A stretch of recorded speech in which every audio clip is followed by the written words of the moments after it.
Hello, and welcome to Dishing Up Nutrition's Ask a Nutritionist podcast brought to you by Nutritional Weight and Wellness. My name is Leah Kleintrode. I'm a registered and licensed dietitian and your host for the show today. So, on today's show, I'm going to discuss a topic that comes up fairly frequently with my counseling clients, and it's a topic that garners a lot of attention on social media, podcasts, blogs, books, you name it. And that topic is intermittent fasting. It's a big topic with a lot of rabbit holes that we could dive down. As I was going through this, the outline kept getting longer and longer. But since this is our mini episode, I'm going to do my very best to condense down some of the latest research about intermittent fasting, but also add some of my own insights from my clinical experience with working with clients around fasting. It will probably end up still being a little bit longer of an Ask a Nutritionist than what we usually try to keep it to, but just bear with me. We're going to talk about what's real, what's hype, and then most importantly, kind of help you run it through your own filter and decide if this is a potential path for you to explore and how you can do it in a way that would support your health and your goals and doesn't detract from them. And I want to just put a reminder out there that we do have a Facebook page called Dishing Up Nutrition. You can search for it on Facebook. This is the primary place to leave your questions and suggestions for topics that you would like us to address either on our full-length shows or on the shorter Ask a Nutritionist episodes. So let's get into intermittent fasting. Let's just start with the basics. What is intermittent fasting? And intermittent fasting, it's not a diet in the traditional sense. You're not told what foods to eat or to avoid, although I will have some things to say about that a little bit later on. It's more focused on when you eat. And so the idea is that you cycle between periods of eating and then periods of fasting or not eating. Now, I'd say the most common patterns that I see out there include, probably the most common one I see is called the 16-8 method. This is a type of intermittent fasting. This is actually called time-restricted eating, if people have ever heard that term before. And time-restricted eating is just a form of intermittent fasting. So intermittent fasting is more of the umbrella term. Time-restricted eating is kind of a subcategory of that. I'm just going to call everything that we talk about today intermittent fasting, just because that's kind of the common nomenclature. And I think most people can kind of follow me through that piece. So in the 16-8 method, this is where you fast for 16 consecutive hours, and then you eat during an 8-hour window. So the majority of people I've met who are trying this method of intermittent fasting, they typically skip breakfast and they eat their first meal of the day around noon, 1 o'clock, 2 o'clock in the afternoon, somewhere in there. And then if you kind of march that out 8 hours, then their eating window kind of closes, should we say, between 8 and 10 p.m. So the food typically gets shifted a little later into the day. Then there's something called the 5-2 method. So this is where you would eat normally for 5 days during the week, and then you either fast or you eat very low calories, so like 500 calories a day, on 2 non-consecutive days during the week. So now we're kind of going from a day-to-day method, and now we're zooming out a little bit and looking at the whole week. So we're eating normally for 5 days, eating low calorie or fasting for 2 days out of the week. Then there's alternate day fasting. That's where it's kind of what it sounds like. You fast every other day, or you consume very minimal calories on those fasting days. And then every other day besides that, you're eating your normal diet. And then there is a strategy called OMAD, or 1 meal a day. And that's also exactly what it sounds like. You just eat 1 time per day. So you can actually kind of think of it as like you're fasting probably for about 23 hours out of the day. And then your eating window is 1 hour out of the day. It's just a different way to think about it. So again, this is less about restriction of specific foods and more about the timing of foods. That doesn't mean that the quality of your foods don't count, and we'll get into a little bit more of that later. But that is, again, like we're just putting some different parameters around eating patterns in this way. So, why does intermittent fasting get so much attention? Let's dig a little bit into the research. So, number one is weight management. And so, in my experience, weight loss or weight management is the most common reason I have clients or when I talk to people like they're trying intermittent fasting. When you shorten your window of opportunity of eating in a day, you may naturally reduce your overall calorie intake. And I say may because it's not always the case, but again, when you're used to eating for 12 to 13 hours out of the day and put it down to 8 hours out of the day, likely you will probably eat less in general over the day than you would if you had that bigger window. Beyond that, fasting can improve insulin resistance, and that's just how your body uses insulin and whether glucose gets used up for energy or stored as fat. So sometimes it's a little hard to tease apart the weight loss and the blood sugar, the insulin resistance piece, but they are definitely two separate entities. And there are several studies that show that intermittent fasting can be just as effective as traditional, like calorie cutting diets for weight loss. Actually, the British Medical Journal, which is one of the oldest and most highly regarded medical journals out there, they just published a study a few months ago. So this was in June of this year. It was conducted by researchers at the Harvard School of Public Health and they analyzed 99 different clinical trials that involved more than 6,500 people. So, this is a very large systematic review and network meta analysis. And that means they took all these trials and all these data points and just tried to summarize the big picture data or look for the overriding patterns across all of these trials and all of these studies. And what these researchers found was that intermittent fasting diets have similar benefits to caloric restriction in when we talk about weight loss and when we talk about cardiovascular health. And so essentially it just means that focusing on eating in a certain period throughout the day can show similar results to just like eating less, like many of us have been told to do in order to lose weight. So, why might that be? I mean, that kind of again dovetails us into one of the other health benefits of intermittent fasting is that you might see better blood sugar balance. And this is a topic we talk about all the time on Dishing Up Nutrition.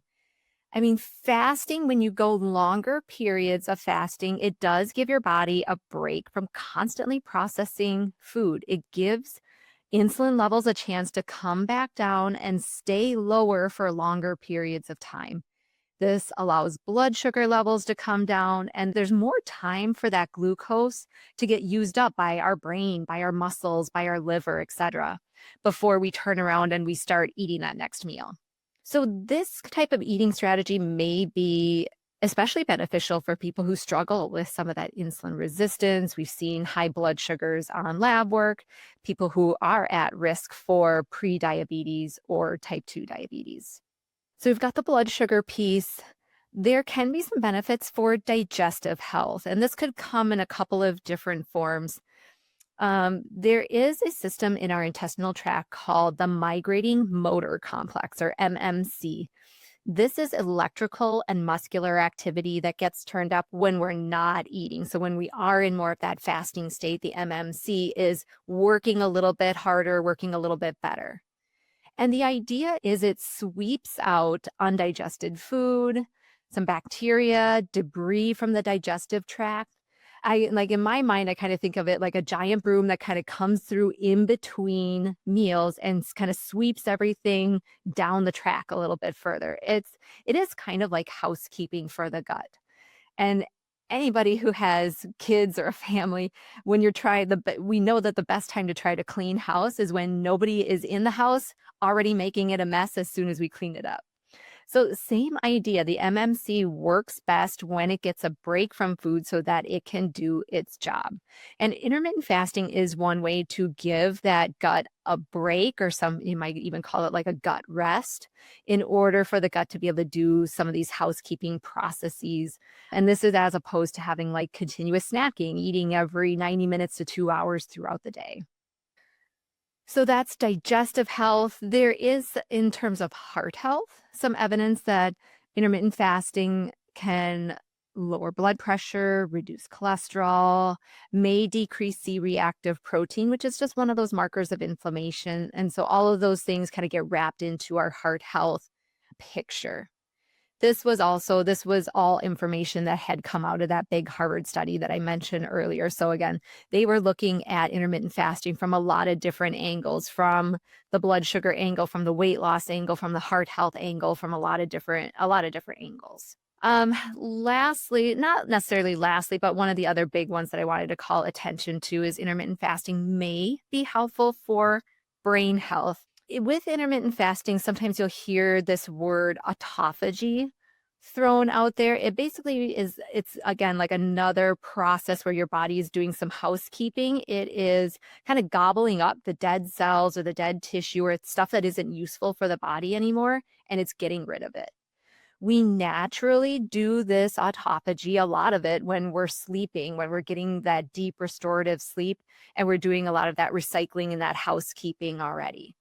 But when it comes to our brain, this is a way to, again, it's kind of like doing spring cleaning for our cells, but also for the brain. So a little bit more extended fasting may protect your brain, reduce some of that oxidative stress. And, time will tell a little bit more as the research goes deeper, but this may be helpful for lowering the risk of neurodegenerative diseases like Alzheimer's or like dementia. So, a lot of different things I think that intermittent fasting could be beneficial for. It does have some powerful benefits if it's done in the right way. As with anything, it's not the miracle cure. It's not going to be the one thing that rules them all.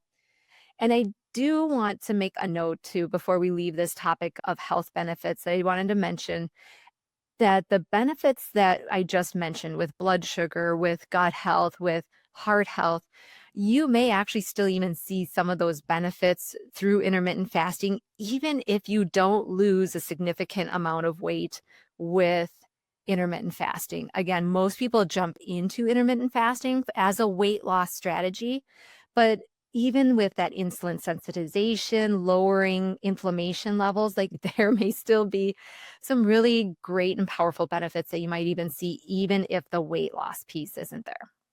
So keep that in mind that you might see those positive changes or that there might still be benefits to be had, even if you didn't necessarily hit that one weight loss goal that you had kind of set out with. All right. So we talked about a lot of the great benefits that could be part of intermittent fasting. I do want to talk about who would not be a good candidate for doing a trial of intermittent fasting because fasting isn't for everybody. I would say it is not advised to start a fasting practice if you are a woman who's planning to become pregnant, if you are pregnant, if you're in those early postpartum weeks and early postpartum months, and if you are breastfeeding. The idea is the nutrient demands in this stage of life with pregnancy, postpartum, breastfeeding, that kind of stuff. These nutrient demands are staggering. And this is not the time to potentially compromise nutrient and energy intake when, especially as a woman, you are probably mostly the one responsible for bringing this child to life and making kind of nurturing them in those early weeks, early months. So this would not be a great time to potentially do something significant to slash calories or to compromise the nutrients that you're getting at this time. Another category of people that I would be cautious about this with is somebody who's already underweight, so already has a lower BMI or already trending a little on the underweight side. Another category of people, if you have struggled with an eating disorder in the past, or you still kind of have this warped relationship either with food or with your body. In essence, intermittent fasting is kind of a form of restriction. Not again so much in the quality of the food, but more around like putting boundaries around times that you're eating. This type of restriction can feed into some of that disordered mindset, those disordered relationships with food and the body, things around rules around food. So if anybody has either an active or history of eating disorder, this would probably not be a great option for you. I would say children should not fast. Again, like we don't need to be restricting growing bodies, restricting nutrient intake for little humans that are in a rapid phase of growth. someone who's undergone surgery or a trauma and we need some of those extra nutrients and we need especially a lot of protein to do a significant amount of healing, I would definitely be very cautious around intermittent fasting with this category of people. And I think people, you could argue that maybe, again, like our repair processes are upregulated during that fasting state. But I think in my opinion, it would be too fine of a balance between a little too much fasting where we're getting some of that repair in, but also potentially getting too nutrient depleted to do the repairs that are needed. Because again, healing from a surgery, a trauma, anything like that is going to require actually more protein, more nutrients than usual. And that could become difficult to meet if you're kind of constraining your food intake into this particular window. Um, Potentially same kind of idea of if you are an older person, say like 55 or 60 plus, we do tend to be a little bit more insulin resistant as we get older. So again, like we know intermittent fasting can be beneficial for insulin resistance. I would just be cautious. Also, as we get older, we do tend to run the risk of losing muscle quickly. And I wouldn't want to compromise some of that muscle loss with trying to maybe just take a couple of pounds off.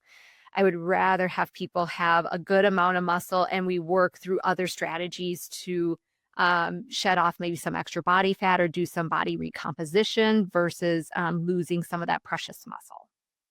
And lastly, I would say if you are managing certain conditions like diabetes, and especially if you have medications on board that are already steering your glucose in a certain direction, or if you have medications that are steering your blood pressure down, jumping feet first into a more strict fasting routine is probably not the safest bet.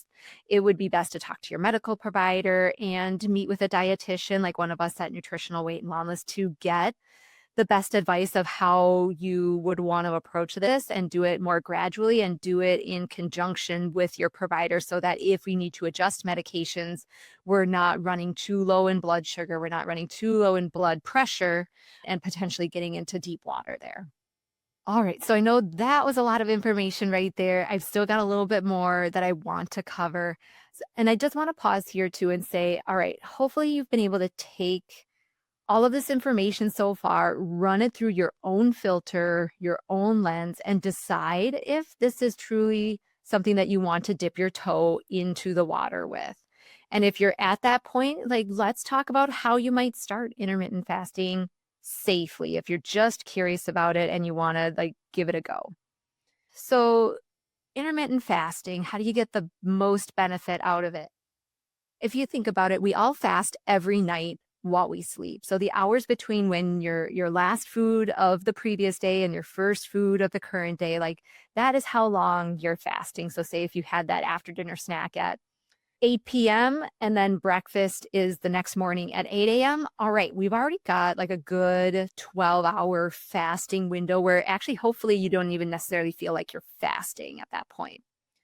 So most of us hopefully are doing a fast for about 12 hours overnight without even thinking about it.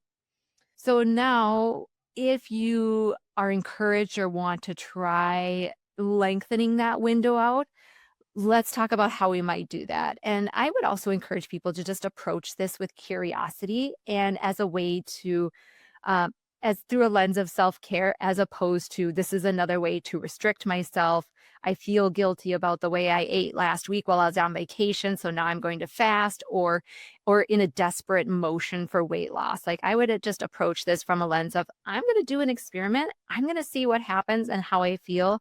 And I'm going to take that information and then decide if that is something that is worth it to me or that fits with my lifestyle. So number one, choose the method that fits your lifestyle. So again, if you're new and maybe you typically only fast overnight for 9 or 10 hours, you can start with that 12 and 12-hour method. So you fast for 12 hours, but then eat during the next 12 hours during the day. So the 8 a.m. to 8 p.m. kind of schedule. And if that already feels easy, if you're already doing something like that, then look at extending it, maybe by going an hour more every couple of days. till then you're more like 14:10 or 16:8 and see how you feel. I mean, one indicator is if you're going to bed hungry, if you're waking up in the middle of the night because your blood sugar is dipping, that might be a sign like, hey, you're not actually having enough chance to eat enough during the day to sustain you throughout that night. So you may need to either back off or you may need to start a little bit more gradually or take it, just take that process a little bit slower. You may need a bedtime snack. You may need a little something to balance your blood sugar throughout the night. So it's best, again, just not to go too drastic in one direction or another. So if you're used to eating during a 16-hour window, you don't want to jump into an 8-hour window. Again, it's more about how sustainable this can be for you. Work up to that bigger fasting period. So think about how that fits into your life. Then think about, all right, once you've kind of set up what you want that goal ratio to be, then you want to think about, okay, what time works best for me to start eating and when do I wrap it up for the day? And this is where intermittent fasting can get a little more complex than just eating within a certain window. I think, as I mentioned earlier, the most common way that I see people trying intermittent fasting is to skip breakfast. Maybe we just subsist on some black coffee or just water through the morning and then consume most of your food in the afternoon or evening. And some people fall into this habit naturally. They might just not be super hungry in the morning. Their digestive system isn't ready to handle food until a little later in the day. The mornings get chaotic, so it's one less thing to have on the proverbial plate to worry about. So all of those are valid things to think about. And I would actually encourage people to think about trying this intermittent fasting pattern in reverse. Actually eat a great protein-rich, balanced breakfast like normal in the morning and stop eating earlier in the day. This does tend to align better with our circadian rhythm and our energy requirements during the day. We tend to be a little more insulin sensitive earlier in the day, and most of us are busy, we're a little more active, we're using our brains, which means typically we need a little bit more fuel earlier in the day.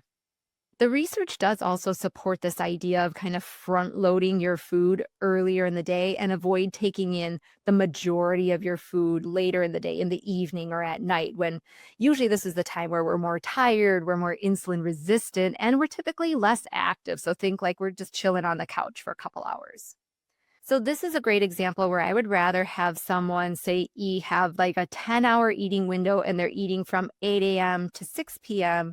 rather than 12 p.m. to 10 p.m., even if it is the exact same food. I think just that 8 a.m. to 6 p.m. aligns better with that circadian rhythm and kind of like some of those rhythms that our organs and our bodies are already set up for.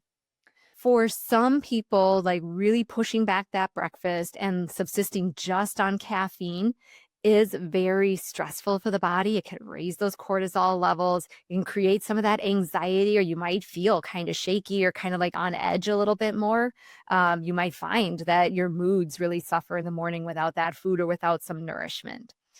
So this would be, again, another time where you're paying attention to your body and your body is telling you in that sense that it needs to eat earlier.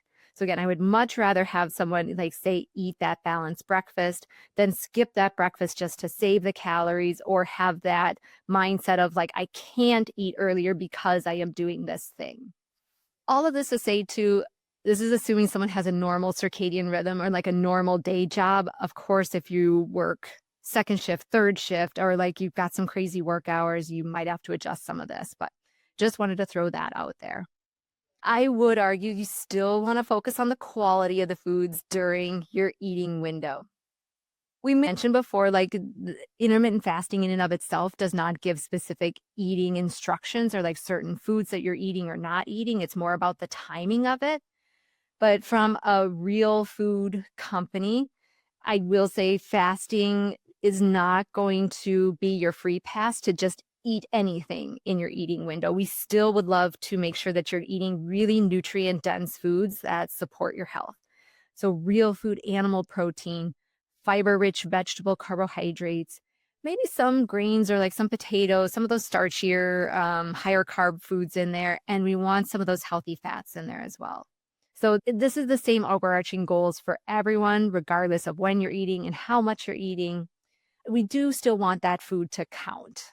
Tagging on to this idea as well, I do want to throw in there, intermittent fasting is not going to be the thing that saves you if sleep is terrible, if you're not exercising, if you've got a lot of toxic relationships, if you're not managing stress well in your life. So just think about intermittent fasting as a tool in the toolbox that ideally should be built on a solid foundation with these other health pillars in place as well.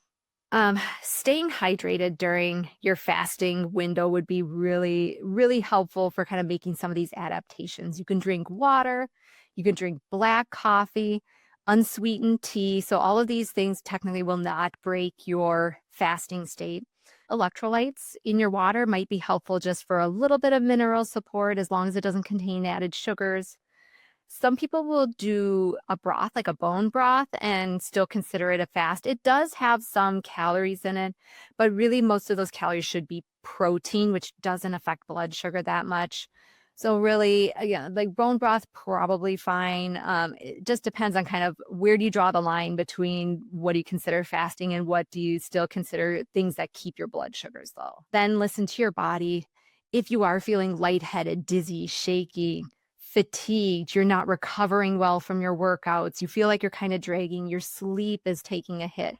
These are all signs that you've gone in potentially too hard, too fast, or that maybe for you, intermittent fasting is not the best route for you. Gradual is better than drastic when it comes to making any kind of nutrition changes. So just keep an eye on those sleep patterns. Keep an eye on your immune system. That's another one that I do talk with clients about. If you are undernourished, your immune system takes a big hit. So if you're finding that you're getting a cold every couple of weeks, or it's taking longer to shake off an illness than it used to, it might just signal like we've got a little too much stress on the body, too much stress on the system, not enough nutrients to kind of counterbalance some of that. And take time to experiment. If you're interested in trying intermittent fasting, just have fun with it. It is an experiment. The idea is we want you to feel your best. We want you to feel good and be reaching those health goals and health markers. And just because someone is doing intermittent fasting one way doesn't mean that's your blueprint. Do some experimenting, some trialing, maybe some tracking, or just some kind of light journaling to figure out what works best for you, or kind of decide what tweaks would be appropriate. So before I round out, this does bring me to another point that I do get asked a lot about, especially because I'd say most of our clients here are women. There can definitely be a different response between men and women when it comes to fasting. And typically it comes back to the hormonal systems that we have in place. A man generally can tolerate longer or more intense periods of fasting than a woman can. So, ladies out there, if you're getting fasting advice from a husband, a trainer, a male trainer, a coworker, something like that, just take that with a grain of salt and know that they're looking at it through a certain lens. I don't want to go too much into depth in it with this particular show because I know we have talked about hormone balance, calorie restriction, undernutrition in some of our other shows, especially around perimenopause. So I encourage you to go back and take a look in some of those shows.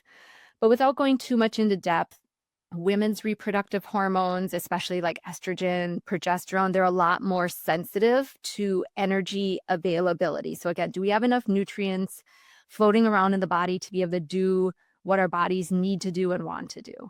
So if we go, say, a little too long with fasting, or we go a little too aggressive with fasting, this might disrupt the menstrual cycle. It can affect ovulation because the body is perceiving that there is some extra stressors out there, that maybe it's not safe to release that egg, or it might not be safe to have a pregnancy right now. So this could contribute to fertility issues.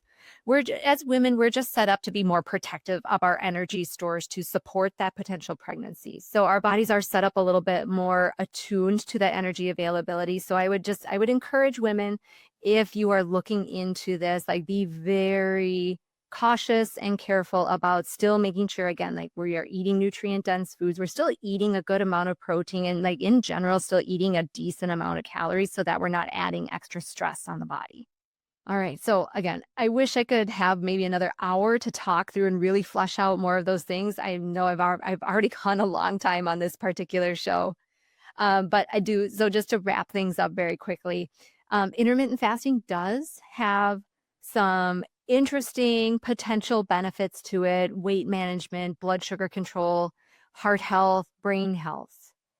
The key, though, is to do it in a more sustainable, gradual, safe, tailored way to your own lifestyle. So just keep all of those things in mind. Hopefully, some of the bullet points that we gave here will give you some kind of food for thought to think about that. And again, I would just highly encourage you to run this through your own lens and decide if this is something that fits the bill for you and if it's something that you can approach with a good mindset and kind of like a solid knowledge base to go off of. So I want to thank you all so much for joining me today. If you found this episode helpful, please subscribe to Dishing Up Nutrition, leave a review, share it with a friend who might also be curious about intermittent fasting.